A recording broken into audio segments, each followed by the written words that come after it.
Hello everyone, welcome back to my channel Electrical Concepts. My name is Avigyan Roy. So today I am going to discuss on the topic how to select the generating units. Okay, so we'll discuss how to select the size and number of generating units for meeting the load demand, okay, in an optimal way. Why is it important to select them in an optimal way? What are the criteria to select which unit to be used and which unit not to be used? All right, and so all these things we'll discuss one by one. So let's start.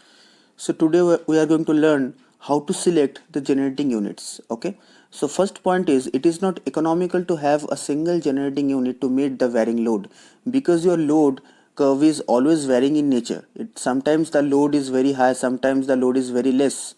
Okay, so if you use a single generating unit, that will not be an economical option. Okay, why? The first problem is that single generating unit should be of a large capacity, because it is single, that means it has to cover a wide range of load. Alright, second problem is, suppose your load demand is very less but your generating unit is having a large capacity. That means even for supplying a less amount of load, you have to use a large capacity of generating unit. So that is not at all economical. That doesn't make any sense, because you are not utilizing that large capacity unit in a proper way. Okay, and not only that, whenever you use that large capacity generating unit just to meet a small amount of load, the efficiency also becomes very poor. Normally the efficiency becomes maximum at 70 to 80% of load, rated load. All right, so see the second point, the number and size of units are selected in such a way so that it can optimally fit the load curve. So definitely single generating unit is not an option. So you have to go for a variety of units having different ratings. Okay, so number and size should be selected in such a way so that it can optimally fit the load curve. Optimally fit means it can optimally match the load curve. Okay, so you have to choose the number and size in an optimal way. All right, so these things will be clear through an example which I will show later on in this video.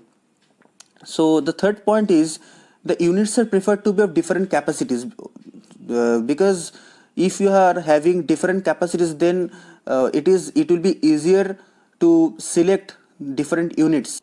So then you can have an option that which unit to be used and which unit not to be used.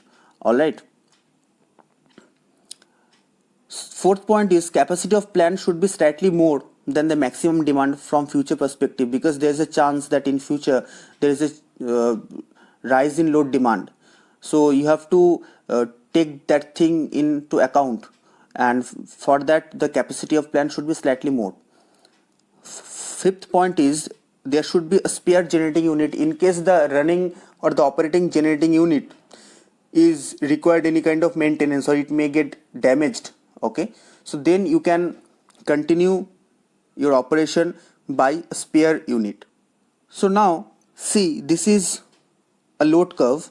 Okay, this is how the load is varying, and here a daily load curve has been considered from 0 to 24 hours.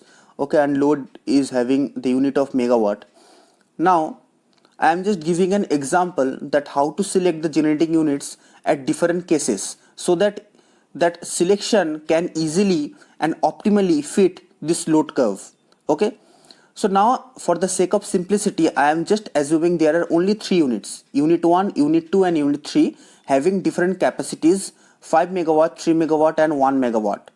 All right, so now here I have made a table, and here I have considered 4 time intervals, 0 to T1, T1 to T2, T2 to T3 and T3 to 24.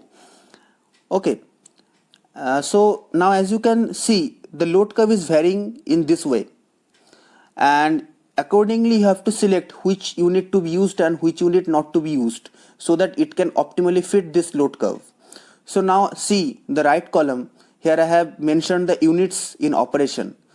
So see, 0 to T1, U1 and U2 are started. See, 0 to T1, U1 and U2 are started. and as you can easily understand by looking at the figure, by combining these two, U1 and U2, it can easily supply the load at this time interval. Okay, it can easily meet that demand. Next, T1 to T2, see, U2 is stopped and U1 is operating. Okay, see, U2 is stopped and U1 is operating.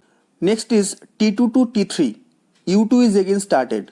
See, load is increased, again you have to select. So U1 and U2 both are operating now, and here also the load is easily met. Alright, last is T3 to 24, all units are operating. Why? Because now load is at its maximum peak.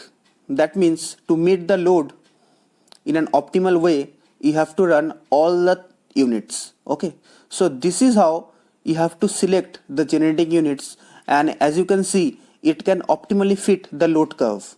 Okay, so this is how you have to decide which unit to be used, which unit not to be used at which time. So this is how the selection is done. Okay, so I hope you have understood all the concepts. You have now got a good idea of the selection of generating units according to the load curve. Okay, so if you have liked this video, please share, comment and also subscribe to my channel. Thank you very much.